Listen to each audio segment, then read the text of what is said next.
Reciban un cordial saludo desde el programa de especialización en reumatología de la Facultad de Medicina de la Pontificia Universidad Javeriana.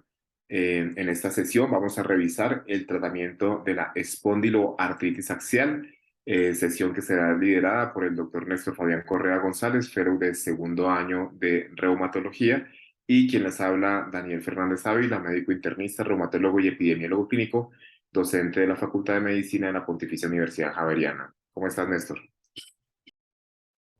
Profe, muchas gracias, muy bien. Bueno, el día de hoy vamos a hacer un abordaje del tratamiento de la espondiloartritis axial y para ello vamos a tomar de guía las últimas guías publicadas por la Alianza de EULAR y ASAS, en donde hacen énfasis en el tratamiento de las axiales. Entonces, lo primero que hay que decir es que esta enfermedad es una enfermedad muy heterogénea que tiene un compromiso axial caracterizado por compromiso a nivel de las articulaciones sacroiliacas y compromiso a nivel de las vértebras. Pero no solo hay compromiso axial en estas enfermedades, sino que también hay compromiso periférico. Y nuevamente aquí aparece el compromiso a nivel de las entesis, a nivel del ojo con presencia de uveitis, también hay compromiso del tracto gastrointestinal. Entonces es muy importante hacer una guía para poder organizar cómo debemos abordar este problema.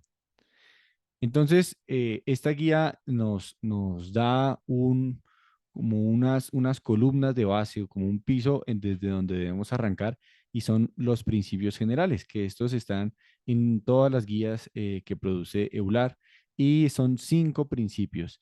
Y el primer principio es que estos pacientes requieren un equipo multidisciplinario en el que el reumatólogo sea la cabeza del equipo.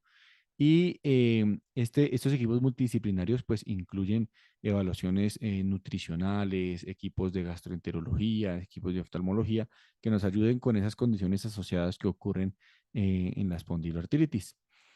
Además, digamos que debe siempre ponerse un objetivo terapéutico para saber a dónde llegar. Y el objetivo terapéutico en las espondiloaxiales está en maximizar la calidad de vida de los pacientes, controlando síntomas, inflamación, daño articular y preservar y mantener la función, la funcionalidad física y la participación social de nuestros pacientes. Para lograr esto es importante incluir el tercer principio, que el tratamiento no son solo medicamentos, sino que hay un tratamiento no farmacológico que pues es muy, muy importante. Y el paciente siempre tiene que estar a la cabeza de las decisiones que se toman. Todas las decisiones son compartidas, no es una medicina paternalista la que promueve la guía, sino que debemos compartir las decisiones con el paciente. Los costos también deben de tenerse en cuenta al momento de tratar a estos pacientes, porque los costos que se generan de tratamiento también impactan a la sociedad. Esos principios generales hay que resaltar el primero de ellos y es al reumatólogo como el líder del equipo multidisciplinario. El reumatólogo es el especialista llamado a liderar todo el proceso, desde el diagnóstico hasta el tratamiento, teniendo en cuenta que es el que puede ver de una forma panorámica todo ese complejo entramado de diferentes síntomas, signos y alteraciones que se pueden presentar en este tipo de pacientes. Si bien nos pone como líderes del equipo, resalta la tarea del equipo. Es decir, solos tampoco podemos, necesitamos sí o sí, y más en el mundo de las espondiloartritis, que incluye un componente extraarticular importante, como lo has comentado, la uveitis, el compromiso gastrointestinal, el compromiso en piel en la psoriasis. Entonces, se requiere siempre de un trabajo en equipo, pero que el reumatólogo sea la persona que lo lidere. Y el tema de los costos también es un llamado a la importancia de ser muy racionales en el manejo de estos pacientes, dado que, como veremos ahora en el algoritmo de manejo, el componente axial en las espondiloartritis, entonces, que vamos a revisar acá, es un componente en el cual las terapias biológicas, los medicamentos de alto costo, como los inhibidores de Janus quinasa, se vuelven la piedra angular del manejo en muchos casos, porque aquí los antirromáticos químicos no tienen efectividad para ese componente axial. Entonces, cuando es axial puro, casi siempre tenemos que pasar desde los AINES hacia terapias de alto costo. Entonces, el enfoque del médico debe ser muy concordante con la realidad del sistema de salud. Y aquí también recordar que tenemos una guía de manejo también republicada recientemente, el año antepasado se trabajó en 2021 y se publicó en 2022, una guía de tratamiento para espóndilo axial desde la Asociación Colombiana de Reumatología, que también los invito para que la puedan revisar, está en la revista colombiana de reumatología, tiene muchos principios y recomendaciones similares a esta guía de Eular y por eso revisamos la guía de Eular y ASAS, pero tenemos también guía en Colombia y estamos en este momento, justo en las últimas semanas sometimos la guía de manejo de PANLAR de espóndilo axial, que esperamos que salga publicada en las próximas semanas en Nature Review Rheumatology. Entonces, por ahora seguiremos entonces bajo esta guía de EULAR y aquí vamos a ir recalcando, así como lo hemos hecho en otras revisiones, lo que va comentando el documento, aplicando también cosas de la práctica diaria que son importantes de recalcar. Muchas gracias, profe. Entonces, esta guía engloba el tratamiento en 15 recomendaciones, pero estas 15 recomendaciones son digamos, actualizadas de la guía que se publicó previamente en 2015. 8 de esas recomendaciones son iguales a las de la guía previa porque aún siguen siendo vigentes, la evidencia las mantiene vigentes.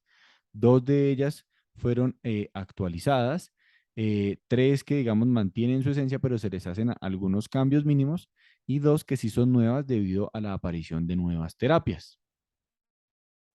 Entonces, esas recomendaciones, esta guía las organiza en un algoritmo, que pienso que la mejor manera de abordarlas es primero tener este panorama bien claro para después ir abordando uno a uno de esas recomendaciones. Entonces, ¿qué es lo que debemos hacer? ¿Cómo abordamos el paciente? Pues primero haciendo un diagnóstico, que es un diagnóstico clínico. Recordemos que los criterios de clasificación que existen son de clasificación para estudios clínicos y no son diagnósticos.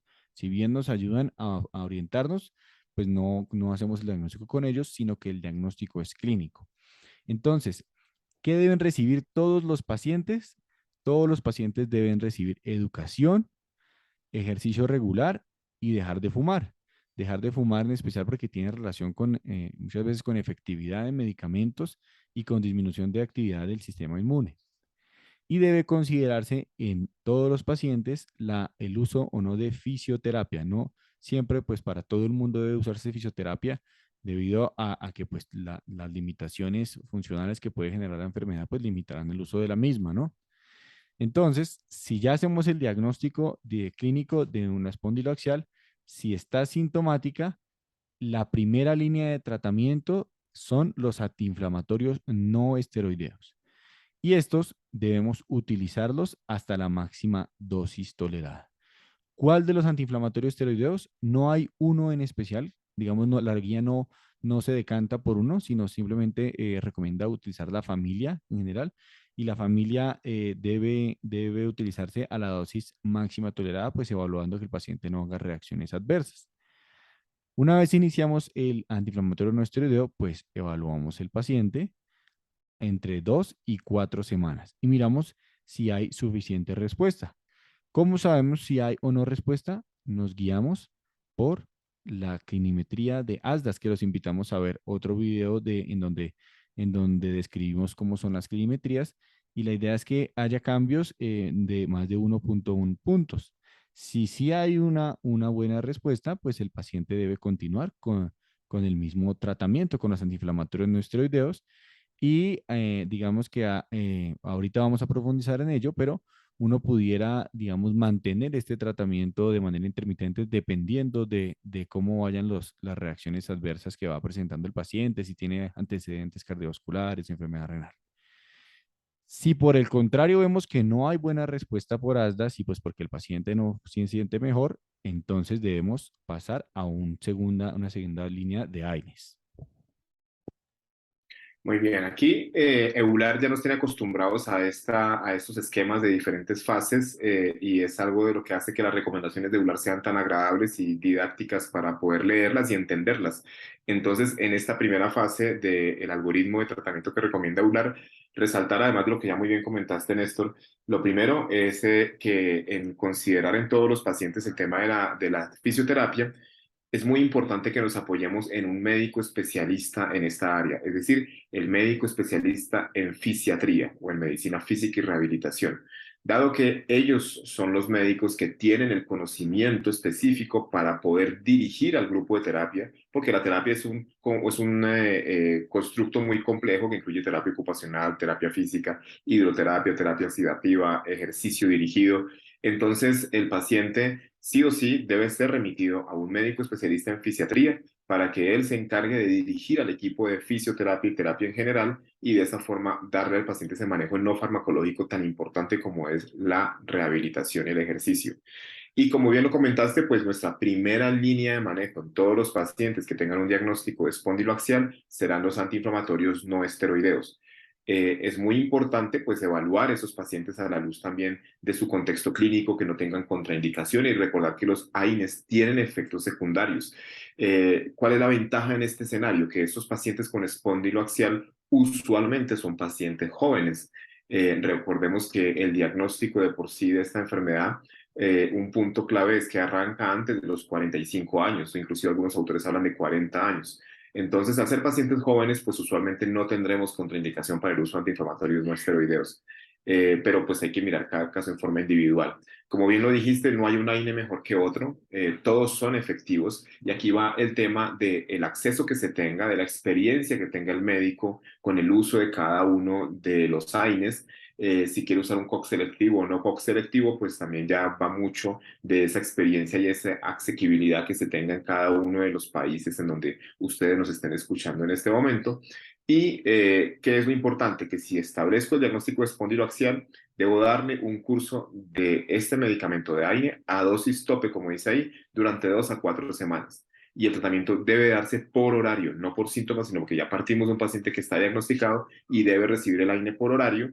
Y si, como lo explicaste ahí, tenemos una respuesta, pues ya podemos dejar y pasar el AINE a una dosis de acuerdo a necesidad, cuando ya se ha controlado el paciente. Pero si no, es cuando viene este bucle en la parte inferior del algoritmo para que volvamos a intentar con un segundo AINE a 2 a 4 semanas, buscando, como bien lo dijiste, en la clinimetría del ASDAS, la forma en que evaluaremos con ese cambio de 1.1 si está o no respondiendo el paciente. Entonces, esta es nuestra primera línea que está en acceso para todos los médicos. No tienes que ser reumatólogo para empezar a tratar a un paciente con una espondiloaxial. Eso lo puede hacer un médico general, un internista, un familiarista, un fisiatra, un ortopedista, un neurocirujano, cualquier médico de los que ven dolor lumbar y que pueda establecer un diagnóstico clínico de espondiloaxial, pues debería empezar un tratamiento oportuno para que el paciente pues tenga una mejoría en su síntoma, que en este caso pues será dolor lumbar. Muchas gracias, profe. Entonces, retomemos que vamos con el paciente que no respondió al primer ciclo de AINES. Entonces, vamos por ese segundo ciclo de AINES con uno diferente al que usamos inicialmente. Y volvemos y lo miramos a las 4 semanas. Y ahí miramos, si responde, pues bueno, buenísimo, continuar el mismo tratamiento o evaluar si ya se maneja por síntomas y si no mejora, entonces la guía nos dice pasen una segunda fase, el paciente que no mejora con AINES. Entonces, no mejoró con AINES, entonces hay uno que debe hacer. Debe evaluar si los síntomas que predominan son periféricos o puramente axiales. Recordemos que los síntomas periféricos en especial están las monoartritis, u las oligoartritis, ¿no? Además de que puede haber también entesitis, dactilitis y compromisos extra como la uvea o el compromiso gastrointestinal.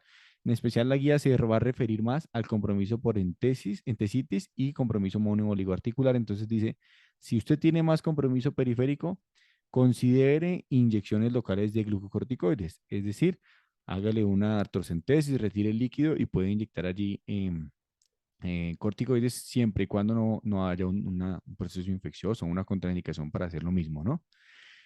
Y pone aquí a consideración el inicio de un DIMARD convencional, en especial la sulfasalacina. Digamos que la guía entre sus recomendaciones enfática decir en que la sulfasalacina es especialmente efectiva en el control de los síntomas periféricos de los pacientes con espondiloaxial. Por el contrario, si ese paciente que no respondió a los AINES tiene más compromiso axial, como nos decía el profe, aquí los DIMART convencionales no tienen una cabida. Entonces debemos pasar a pensar en iniciar inhibidores de TN-alfa o inhibidores de interleuquina 17 o inhibidores de JAK. Hoy por hoy, por lo que tenemos más experiencia de uso, han salido pues mucha más información. Tenemos que usamos más los inhibidores de TNF o de interleuquina 17 más que los inhibidores de JAK, ¿no? Em, pero hay algunas situaciones específicas que debemos tener en cuenta al momento de tomar la decisión. ¿Y cuáles son esas? Por ejemplo, si nuestro paciente tiene más compromiso axial que no respondió a los AINES y tiene uveitis recurrente o enfermedad inflamatoria intestinal activa, ese paciente es candidato a inhibidor de TNF. Entonces, el ojo y el sistema gastrointestinal apoyan más el uso de anti-TNF.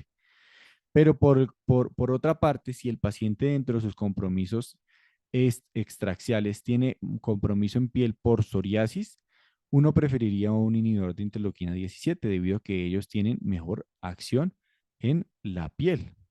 Entonces, depende de los compromisos adicionales que le ayudan a uno a elegir uno u otro.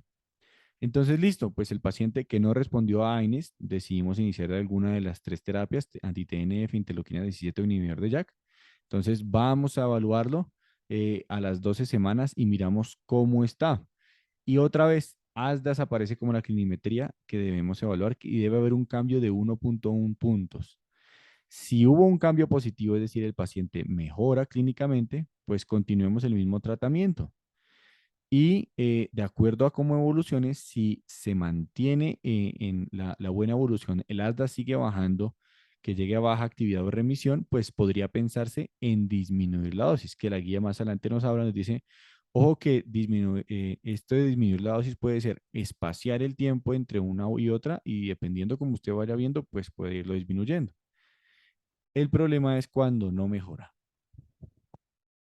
Muy bien, entonces en esta segunda fase tenemos el escenario, como bien lo comentabas, en el cual se abren dos opciones. El paciente es más periférico, es predominantemente periférico o axial. ¿Qué quiero recordar de este paciente que es más periférico? Como bien lo dijiste, las espondiloartritis son usualmente mono u oligoarticulares.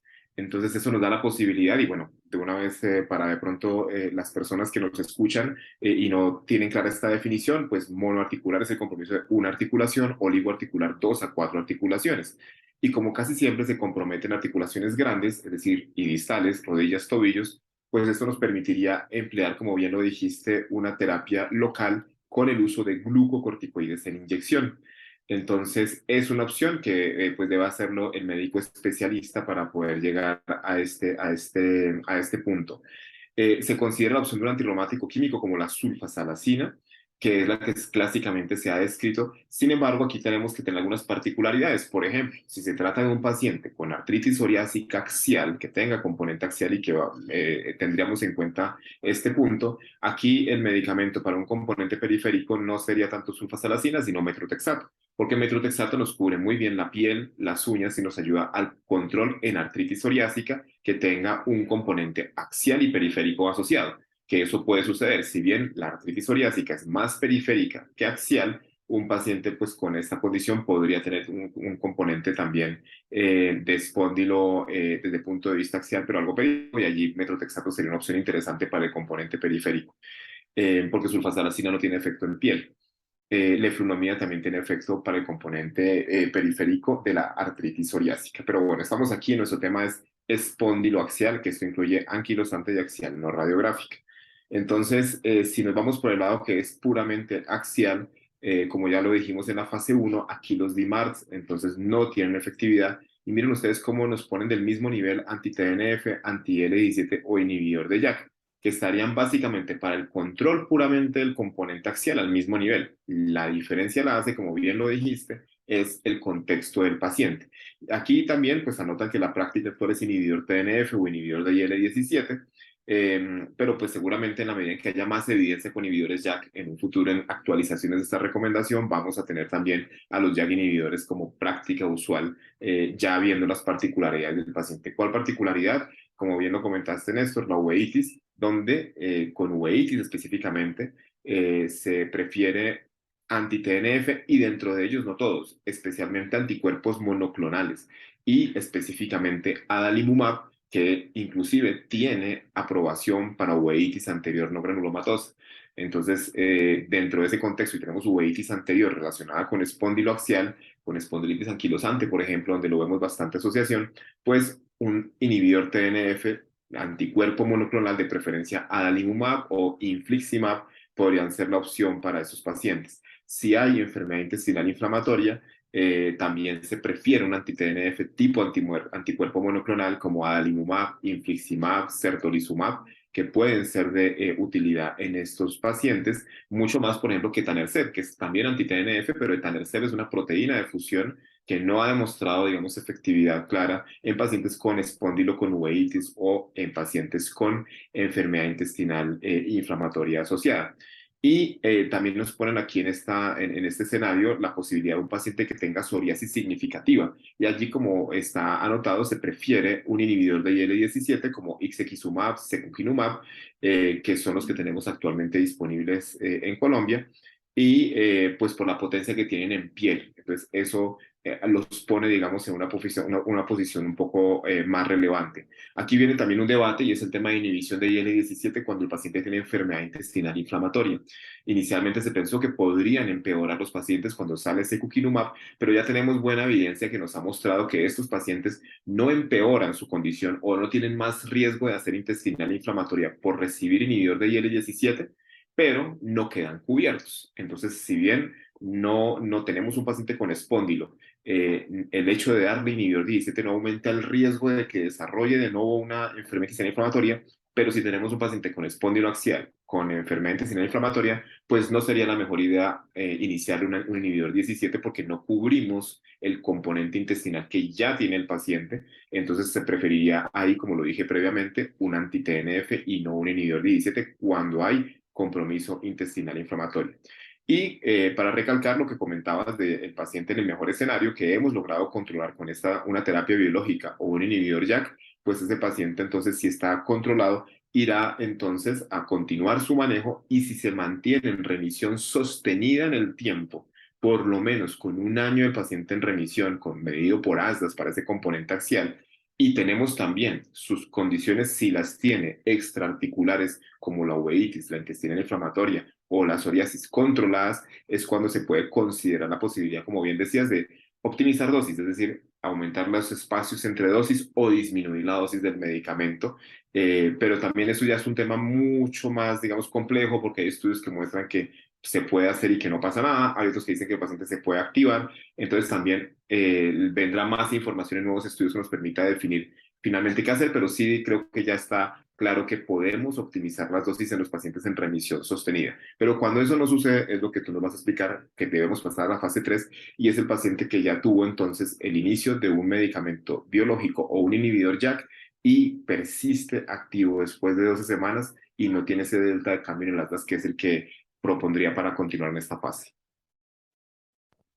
Muchas gracias, profe. Entonces, ese paciente que falló a alguna de estas tres terapias, inhibidor de interleuquina 17, anti-TNF o inhibidor JAK, entonces, ¿qué debemos hacer?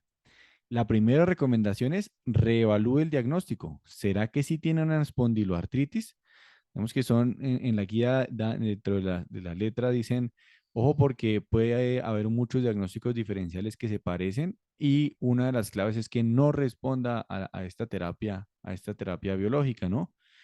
O la otra es que si no es el diagnóstico, o sea, confirmamos que sí es el diagnóstico, busquemos comorbilidades. Y una de ellas, como hablamos en otro video, es la fibromialgia, que puede llegar a tener unos dolores que pueden potencialmente llegar a confundirse.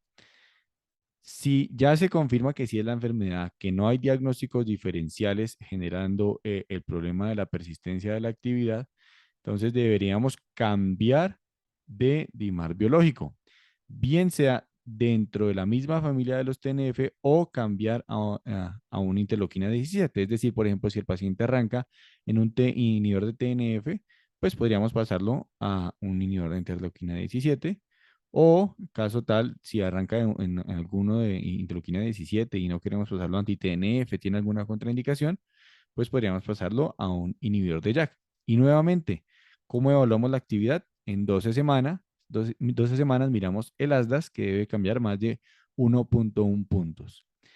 Si hubo cambio, pues buenísimo porque debe continuar este tratamiento y con el paso del tiempo, si hay remisión, como decía el profe, remisión sostenida, entonces, y están controladas el resto de las manifestaciones, pues puede pensarse en optimizar o disminuir dosis. El problema es si no mejora, pues habrá que volver otra vez a mirar si cambiamos de familia de tratamiento. Y en este punto, para recalcar, el paciente que no ha respondido en la guía colombiana de manejo espondiloaxial, hacemos la diferencia si la falla fue primaria o si la falla fue secundaria. Si la falla fue primaria, se prefiere cambiar al paciente de familia, es decir, si estaba con un anti-TNF y hace una falla primaria, lo ideal sería no cambiarle a otro anti-TNF, sino cambiar el mecanismo de acción, es decir, un inhibidor de IL-17 o un inhibidor de Janus quinasa. Pero si la falla fue secundaria y el paciente tuvo respuesta un tiempo y después es que hace su falla, se podría considerar mantenerse en la misma familia, es decir, estamos con un anti-TNF, pasar un segundo anti-TNF. Entonces aquí este también aspectos que quiero recalcar de la experiencia y de lo que se ha mostrado en diferentes cohortes de estudios abiertos de seguimiento de pacientes en el mundo con espóndilo axial. Y este punto que es el que ya nos pone a los reumatólogos a pensar de, bueno, ya tengo mi paciente, falló, como bien lo dijiste, reevalué, sí es un espóndilo axial, estoy seguro del diagnóstico, ¿cómo voy a hacer ahora que tengo un paciente que ya tuvo una primera terapia de alto costo y falló? Siempre tener en cuenta las comorbilidades porque esto es dinámico. Puede que un paciente que estaba en la fase 2 tenía un espóndilo puramente axial, sin absolutamente nada a nivel extraarticular, y de pronto empieza a fallar, ya se me sube el ASDAS, lo tuve, no sé, un año en una terapia biológica inicial, en su primer biológico, a un año después o 2 años después el paciente empieza a presentar nuevamente un aumento en la clinimetría de ASDAS, en el dolor lumbar, y en ese momento aparece un cuadro de uveitis. Entonces, si yo lo traía, por decir algo, con etanercept y necesito cambiarlo, pues seguramente voy a preferir con una uveitis asociada que yo no tenía antes en el paciente, irme entonces con un anti-TNF tipo anticuerpo monoclonal como adalimumab. Entonces, hay que tener en cuenta esas comorbilidades y esas condiciones asociadas que pueden presentarse a lo largo de la evolución de la enfermedad y que me hagan decantar hacia una u otra opción terapéutica en el caso de falla. Entonces, este algoritmo creo que es muy didáctico, nos deja a todos muy claro el paso a paso del manejo y ahora vamos a seguir entonces evaluando esas recomendaciones puntuales que van acá. Profe, una pregunta, ¿a qué se refiere que sea falla primaria y falla secundaria? Entonces, la falla primaria se refiere al paciente entonces, que ha tenido una falla al tratamiento y que no ha logrado, digamos que, responder a ese manejo de una forma, desde un tiempo inicial, es decir, no tuvimos una respuesta con el paciente, mientras que en la falla secundaria tenemos un paciente que sí logró controlarse, que tuvo un tiempo de respuesta y que durante el tiempo hace la falla. Aquí es muy importante también, y en la realidad de la práctica de la medicina, que hay pacientes que pueden tener también problemas de adherencia. Entonces, otra causa de falla terapéutica es la adherencia, que de pronto su asegurador, en Colombia lo llamamos las EPS, en otros países de pronto se dan en su sistema de salud la empresa o el Estado que provee el medicamento, puede que no le entreguen a tiempo el medicamento y el paciente no se está administrando juiciosamente su medicamento y esa puede ser la causa de una falla de un biológico o de un inhibidor JAK. Entonces, siempre cuando tengamos al paciente en falla, también evaluar muy bien qué tanta adherencia ha tenido el tratamiento para ver si realmente es una falla a un medicamento con adherencia o una falla a un medicamento pues que evidentemente va a fallar si su vida media, por ejemplo, para hablar de cualquiera, certolizumab, que es cada 28 días, la aplicación con 400 miligramos cada 28 días, si se lo están dando cada 6, 8, 10 semanas porque no lo entregan, pues el paciente va a fallar. Entonces la falla no es por el medicamento, es por un problema en adherencia y ahí tocaría más bien intentar que el paciente tenga adherencia completa para poder declarar o no si realmente hubo una falla al medicamento. Muchas gracias, profe. Entonces, entendiendo este panorama, es importante ahora ir a esa letra menuda. Vamos a ver cada una de las recomendaciones rápidamente y algunas claves de cada una de estas recomendaciones. La primera recomendación es que el tratamiento de los pacientes con espóndilo axial siempre debe individualizarse de acuerdo a los signos y los síntomas de la enfermedad. Como hablábamos, mire si el compromiso es axial, si es axial y al tiempo periférico o es más periférico o están las condiciones asociadas, el compromiso de la UVA y del compromiso del tracto gastrointestinal, que son esas condiciones que se refieren como EMM. Y las características del paciente, por ejemplo, incluye las comorbilidades allí, factores psicosociales que puedan estar empeorando, como decía el profe, por ejemplo, la herencia. Y, y digamos que el reumatólogo siempre debe estar a la cabeza de esto, siempre debe estar a la cabeza para el diagnóstico, el tratamiento y por esa razón es que no se debe basar el diagnóstico en los criterios de clasificación, porque el que reumatólogo, digamos, es el médico que tiene la experiencia en este tipo de enfermedades. Em, no olvidar, pues, esos compromisos periféricos, ¿no? ¿Qué dice la segunda recomendación? El seguimiento de esta enfermedad debe incluir también resultados informados por el paciente, ¿sí? No nos podemos tampoco limitar a la clinimetría del ASDAS, sino que tenemos que incluir hallazgos clínicos que encontremos cuando hablamos con él y cuando lo examinamos, pruebas de laboratorio e imágenes y todos los instrumentos apropiados que pues se van creando para evaluar esta enfermedad. La frecuencia de monitorización depende de cada paciente. Como vimos, por ejemplo, con los AINES, debemos hacer una monitorización entre 2 y 4 semanas, pero ya cuando es biológico lo evaluamos cada 12 semanas y pues depende de cada paciente de qué tan grave, qué tan sintomático se encuentre. Nuevamente recalcar que ASDAS es la medida clinimétrica que nos va a ayudar a tomar decisiones, ¿no? Y que ASDAS incluye la clinimetría de BASDAI, porque BASDAI también se utiliza para la evaluación de actividad, pero tiene la crítica que no utiliza una medida objetiva como si la usa ASDAS, que es el marcador inflamatorio de la PCR. ASDAS también se incluye debido a que se ha visto que entre mayor sea el puntaje en ASDAS, el paciente con el paso del tiempo tiene mayor formación de osteofitos. ¿Cuáles son esos desenlaces reportados por paciente que podemos incluir? Hay dos que recomienda la guía y es uno, BASFI, que es una medida de funcionalidad, y otro que es un poco más nuevo que se llama ASAS-HI, que mide también función del paciente y estado general de salud. Hay dos evaluaciones radiológicas en las que aún no tenemos completa certeza si nos sirven para medir actividad. La resonancia magnética de sacroiliacas no tenemos total claridad en si hacerla periódicamente para evaluar si persiste la inflamación de sacroiliacas, ¿no? De hecho, la guía recomienda que no la hagamos seriada, no la hagamos seriada para medir actividad, sino cuando pensemos que hay un cambio en la enfermedad o un diagnóstico diferencial que debamos buscar porque no está respondiendo a los biológicos. Y la radiografía convencional, si la vamos a hacer de control, debemos hacerlo con un intervalo de cada 2 años, debido a que se ha visto que el tiempo de formación de los indesmofitos es alrededor de 2 años. Este seguimiento, entonces, como bien lo comentas, pues no es radiológico, nuestro seguimiento va a ser clínico como aquí está anotado, entonces ASDAS es la herramienta que se recomienda en esta nueva guía. BASDAI es importante, es un desenlace reportado por paciente. ASDAS, como lo dijiste, pues tiene unas preguntas del BASDAI y el BASFI nos permite evaluar esa funcionalidad. Entonces, la recomendación para la práctica diaria es que hacemos ASDAS para evaluar actividad y BASFI para evaluar la funcionalidad en todas las consultas de los pacientes y así tenemos una mirada pues similar a lo que hacemos en artritis reumatoide. En AR hacemos DAS28 para actividad o SEDAI para actividad también si no tenemos un refrante fase aguda y hacemos MHAT para ver funcionalidad, entonces ahí estamos haciendo esa evaluación dual como lo hacemos en artritis reumatoide. El seguimiento entonces radiológico no está recomendado y nuestro seguimiento debe ser netamente clínico. Entonces con este tema que es evaluar el dolor lumbar, pero no olvidar lo que ya hemos comentado y es la evaluación global del paciente para ver si también el resto de condiciones que se pueden presentar no están presentes o si están controladas como uveitis, enfermedad intestinal inflamatoria, psoriasis y el componente periférico de artritis, entesitis y dactilitis. Muchas gracias, profe.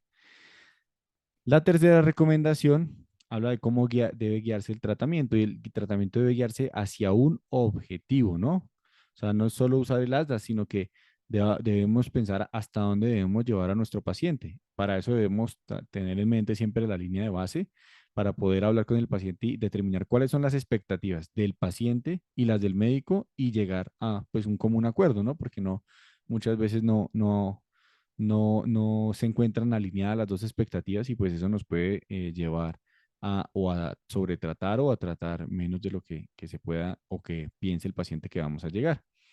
Y las comorbilidades también es clave tenerlas en mente porque son causa de dolor persistente, como hablábamos, la presencia de fibromialgia y la presencia de depresión son dos de las comorbilidades que digamos que hacen que persista el dolor en estos pacientes.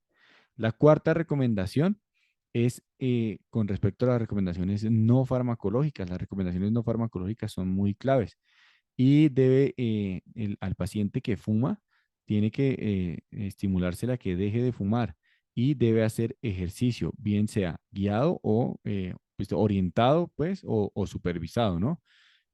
La educación siempre va a empoderar a los pacientes e incluirlos en su cuidado, pues va a garantizar mejores desenlaces.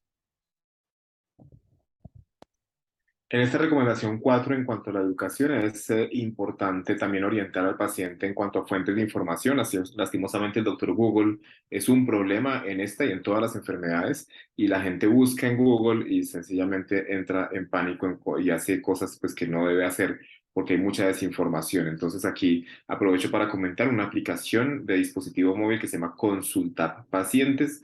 Consulta Pacientes es una aplicación gratuita disponible en las tiendas App Store y Google Play, y en Consulta Pacientes pueden encontrar información confiable, segura, dirigida a pacientes con espondiloartritis. Hay más enfermedades allí, está diabetes, está artritis reumatoide, lupus, artrosis, psoriasis, pero tiene un módulo específico de espondiloartritis, así que para todos los que escuchan y ven este video, recomendarles que hablen con sus pacientes, les eduquen y les cuenten que existe esta herramienta digital gratuita que pueden descargar y pueden aprender a manejar, a aprender de su enfermedad, y además dentro de ella, por ejemplo, están medidas como el ASDAS, el BASDAI y el BASFI para que el paciente las conozca y las pueda hacer solo y se las pueda reportar a su paciente como desenlaces reportados por pacientes que por naturaleza son estas tres medidas de clinimetría. Muchas gracias, profe. La quinta recomendación habla sobre el manejo del dolor. Y digamos que, como recordamos, los AINES son uno de las piedras angulares, ¿no? El tratamiento del dolor. Y hay que llevar a esos AINES en la primera línea a dosis máxima, evaluando riesgos y beneficios. Ahora, hay pacientes, como dice la recomendación número 6, que no controlan el dolor con los AINES y en ellos podemos pensar en asociar algunos analgésicos como son el paracetamol y otros fármacos, por ejemplo, similares a opiáceos, haciendo la salvedad que pues hoy en día hay una epidemia de uso de opiáceos y pues debemos evitar, digamos, en la medida posible, pues el uso de los mismos, ¿no? Em, un tema bien especial con los AINES es que uno no debe usarlos, o mejor dicho, hay evidencia contradictoria sobre si hay control o no del daño estructural, ¿no? Que es algo pues que revisaremos pues más adelante, pero debe pensarse que son la primera línea de manejo. Debe quedar claro es que son la primera línea de manejo. De acuerdo, esos AINES, en la evidencia que conocemos, sí inhiben la progresión estructural. En el tema de las terapias biológicas, sí esto está cuestionado, a excepción de IL-17 que parece que sí lo hace. Sin embargo, pues desde el punto de vista práctico son nuestra primera línea de manejo, como ya lo comentamos. Algo muy importante en la evaluación del paciente es que en cada consulta debemos estar seguros si nos manifiesta que tiene dolor, si ese dolor es inflamatorio o es mecánico, porque recuerden que un paciente con una espondiloartritis axial puede tener una buena terapia, estar con buen manejo y persistir con dolor, pero no necesariamente ese dolor puede estar o no asociado a la enfermedad y es inflamatorio. Un paciente puede tener dolor por las múltiples causas de dolor lumbar que hay, el imbalance mecánico que se puede dar por la obesidad, por cuestiones meramente posturales, o también en los pacientes que tienen espondilitis anquilosante y ya tienen daño estructural. Esto puede causar un dolor, pero es de naturaleza mecánica y ahí ya el manejo no sería seguir subiendo en las fases de las que mostrábamos hace un rato en terapias biológicas y medicamentos de este tipo, sino que sería para empezar a manejarlo con medicina física y rehabilitación, y con algunos analgésicos que podrían ayudar porque ya el tema no es de inflamación persistente. Entonces recuerden que en este contexto, en esta enfermedad como es la espondiloaxial y en general las espondiloartritis, que son fisiopatológicamente enfermedades autoinflamatorias, tenemos que estar seguros si ese dolor de nuestro paciente, si lo manifiesta, realmente está asociado a una falta de control de inflamación o si podemos tener otras explicaciones para de esa forma tomar la decisión, como vemos acá en estas recomendaciones, de usar o no determinados medicamentos o de escalar la terapia desde el punto de vista de inmunomodulación. Muchas gracias, profe. La séptima recomendación habla sobre el uso de los glucocorticoides. Y digamos, se habla del uso de los corticoides, bien sea a nivel, digamos, local, usando las inyecciones, digamos, haciendo una artrocentesis para retirar el líquido e inyectando a nivel articular el corticoide y además el uso de corticoides sistémicos. Y digamos que por recomendación de expertos, que esta recomendación es una recomendación de expertos, la 7, y la recomiendan usar en monoartritis y en entesitis. E incluso, de acuerdo al caso, podría pensarse en hacer la infiltración de sacroiliacas, haciendo la salvedad que esta infiltración de sacroiliacas pues está basada en estudios pequeños y antiguos. Por eso en últimas, cuando ponen la recomendación, la ponen basada en recomendación de expertos. Igual se necesitan estudios para determinar qué tan efectivos son el uso de estos glucocorticoides, ¿no? No hay un soporte claro para el uso de esteroides sistémicos en enfermedad axial. Describen allí que hay algunos estudios que muestran el uso de esteroides orales por unas 12 semanas, pero que pueden tener algo de efecto, pero no ha sido consistente en estudios adicionales. Entonces, pues sería positivo poder contar con más información a este respecto. La octava recomendación habla sobre cómo los pacientes con enfermedad puramente axial no se les debe dar tratamiento con los DIMART convencionales. Si uno ve que el compromiso es periférico, la sulfasalacina es el medicamento inicial de elección, siempre y cuando sea compromiso articular o de la centesis o de dactilitis, pero no utilizarlo si hay compromiso axial. Y recomiendan específicamente, lo dicen dentro de la guía, que la sulfasalacina debe ser la preferida sobre el metotrexate en la enfermedad periférica. Entonces, en estas recomendaciones, para resaltar algunos aspectos, los glucocorticoides como grupo los usamos mucho en casi todas las enfermedades reumáticas, pero creo que esta es una de las enfermedades en las que la terapia oral con glucocorticoides no la usamos porque no ha demostrado utilidad. Claramente para el compromiso axial pues no lo tiene. Para compromiso periférico, cuando hay poliartritis, de pronto en artritis psoriásica, a veces lo usamos, pero recordar que en el contexto de psoriasis los glucocorticoides se pueden asociar a un rebote y a un mayor efecto de actividad a nivel de piel, inclusive casos de eritrodermia se han documentado. Entonces hay que usarlos con cautela en ese contexto, pero en un paciente con una espondiloaxial no radiográfica, una espondilitis anquilosante, pues realmente no usamos glucocorticoides orales. El uso de las infiltraciones guiadas de sacroiliacas pues es bastante limitado y ya yo creo que hoy en día teniendo tan buenas opciones terapéuticas para los pacientes que van desde los AINES hasta los biológicos y los inhibidores de llano esquinasa, pues no vale la pena someter a un paciente, además que es un procedimiento bastante doloroso, y no vale la pena hacerlo ya con lo que tenemos hoy en día.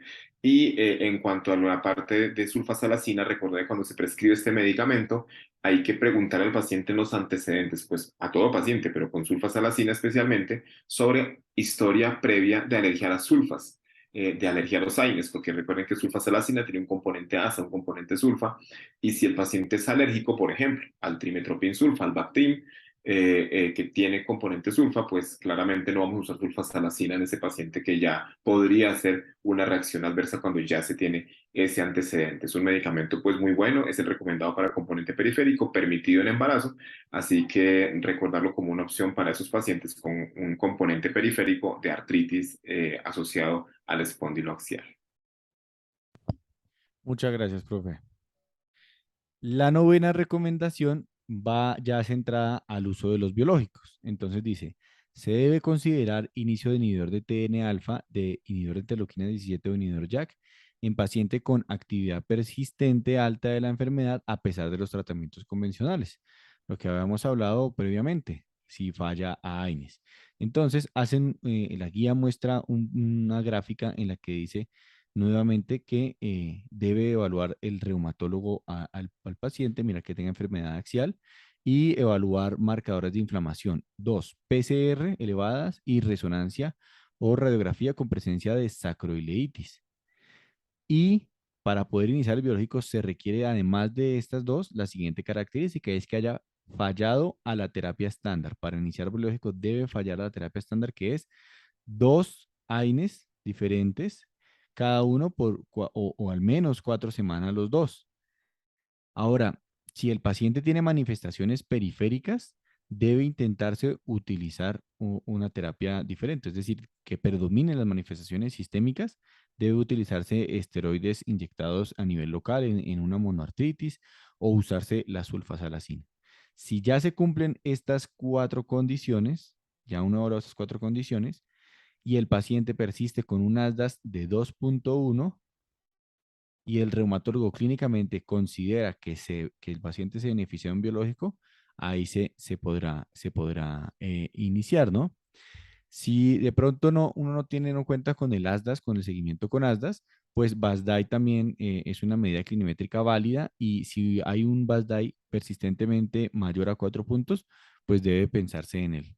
Em, las cual puede usarse, como hablábamos, dependiendo de la comorbilidad que tenga el paciente, pues ya lo describimos plenamente, y hacen una salvedad de los inhibidores de JAK o dos salvedades. Lo primero es que pues se está construyendo aún la información, la evidencia, pero debido a los estudios que salieron en artritis reumatoide, específicamente los estudios de tofacitinib, el oral surveillance, que mostraron que había mayor riesgo de eventos cardiovasculares en personas mayores de 50 años que tenían un antecedente de riesgo cardiovascular. Entonces, siempre hay que pensar si vale la pena iniciar un inhibidor de JAK en un paciente con una espondiloaxial mayor de 50 años y con riesgo de enfermedad cardiovascular. Em, digamos que la recomendación 9, digamos que hace además sigue, digamos, profundizando, y es que este tratamiento biológico debe mantenerse al menos 12 semanas para hacer la evaluación y a las 12 semanas mirar que el ASDAS haya tenido un cambio de más de 1.1 y que la evaluación clínica del reumatólogo sea que ha tenido una evaluación, una mejoría. La décima recomendación, digamos que resalta lo que habíamos hablado, que si el paciente tiene antecedente de uveitis recurrente y enfermedad inflamatoria intestinal activa, debe dársele preferencia a los anticuerpos anti-TNF. Y si tiene psoriasis significativa, pues debe darse un inhibidor de interleuquina 17. Y como decía el profe, etanercept es uno de los que no tiene pues apoyo para esta recomendación, sino cualquiera de los otros, infliximab, adalimumab, certolizumab o golimumab. Em, la 11ª recomendación habla sobre cómo la ausencia de respuesta al tratamiento con alguno de estos medicamentos biológicos debe impulsar al médico a reevaluar el diagnóstico y pensar que si no es ese diagnóstico, que hay también comorbilidades que estén afectando la no mejoría. Entonces, como hablábamos, fibromialgia, depresión, osteoartrosis son las que más frecuentemente se han encontrado que impiden que los pacientes mejoren a pesar de la terapia biológica. La recomendación 12ª dice que si el paciente falla a un biológico, se debe cambiar a otro biológico. Como el profe nos lo explicaba previamente, depende si es falla primaria o falla secundaria, se debe determinar hacia qué camino vamos a tomar. Eh, De todas maneras, la guía dice que hacen falta estudios. No hay estudios como sí los hay digamos, en otras patologías de qué hacer si el paciente falla un primer biológico. Pero pues por la práctica, por la experiencia, lo que hacemos es rotar, bien sea a otra familia si es falla primaria o a otro medicamento de la misma familia si es falla secundaria. La decimotercera recomendación habla sobre el evaluar la posibilidad de disminuir dosis o optimizarla, y es en el paciente que hace remisión sostenida. En la guía hablan que al menos el paciente debe estar 6 meses en remisión, en actividad baja o inactividad medida por ASDAS. Y uno debe iniciar por espaciar las dosis de administración del paciente, espaciarla en tiempo. No se debe, digamos, suspenderlo abruptamente porque eso sí se ha relacionado con recaídas de la enfermedad. Em, Hay pacientes que pueden llegar a tener necesidad de manejo quirúrgico, ¿no? Entonces, siempre hay que apoyarse de pacientes de médicos, cirujanos que nos ayuden con esto porque pues podría llegar pacientes a requerir osteotomías por deformidades severas e incapacitantes. Y digamos que si un paciente, digamos, tiene un cambio abrupto de la enfermedad, hay que pensar que haya fracturas de columna que hayan generado mayor dolor. Cambios abruptos de dolor o de movilidad nos deben hacer pensar en fracturas de columna como causa de esta alteración. Por último, la guía habla sobre muchos vacíos del conocimiento que se deben poner en la agenda de investigación. La verdad es que son innumerables, ¿eh? Y pues digamos que esto daría para una charla sobre cada uno de revisar la evidencia que va saliendo, ¿no? Pero los invitamos a que revisen la guía. De pronto hay ideas de investigación que se puedan poner en práctica en nuestro medio. Y para ya ir finalizando, entonces, recordar que esta enfermedad requiere manejo específico de un reumatólogo con la participación de un equipo multidisciplinario, un aspecto también importante resaltar es que también pues, hay mujeres que están comprometidas por la enfermedad. La espondilitis anquilosante tiene un poco más de pacientes hombres comparado con mujeres. La espondiloaxial no radiográfica sí es prácticamente 1 a 1 la relación mujer-hombre. Entonces, al ser mujeres jóvenes, son mujeres que pueden tener deseo de embarazos. Al momento, la evidencia nos habla de un medicamento aprobado para embarazo que es un anti-TNF específicamente, que es el certolizumab. Así que un aspecto interesante a tener en cuenta a la hora también de tomar la decisión y es el deseo de fertilidad. Entonces, certolizumab sería la opción para estos pacientes y vendrán seguramente más estudios que probablemente muestren que otras terapias podrían ser efectivas, pero al momento esa es la que tenemos. Y desde el punto de vista práctico, también para ustedes, todos los que escuchan este video y ven este video, es importante que siempre se apoyen en el especialista, que trabajemos en forma integral para manejar al paciente. Esto, si bien el reumatólogo, como se comentó, es quien lidera el proceso, necesitamos el apoyo de varias áreas y además no solamente con terapia física, con nutrición, sino también aquí va oftalmología, está dermatología, gastroenterología. Así que tenemos una agenda importante de trabajo con más especialidades. Recordar la osteoporosis como un problema específico de nuestros pacientes que a veces lo olvidamos o que no usan glucocorticoide, pero se ha visto que estas enfermedades, las espondiloaxiales, también se asocian a la presencia de osteoporosis. Entonces es importante la evaluación del riesgo de fractura con densitometría ósea y la intervención terapéutica temprana en caso de encontrarse.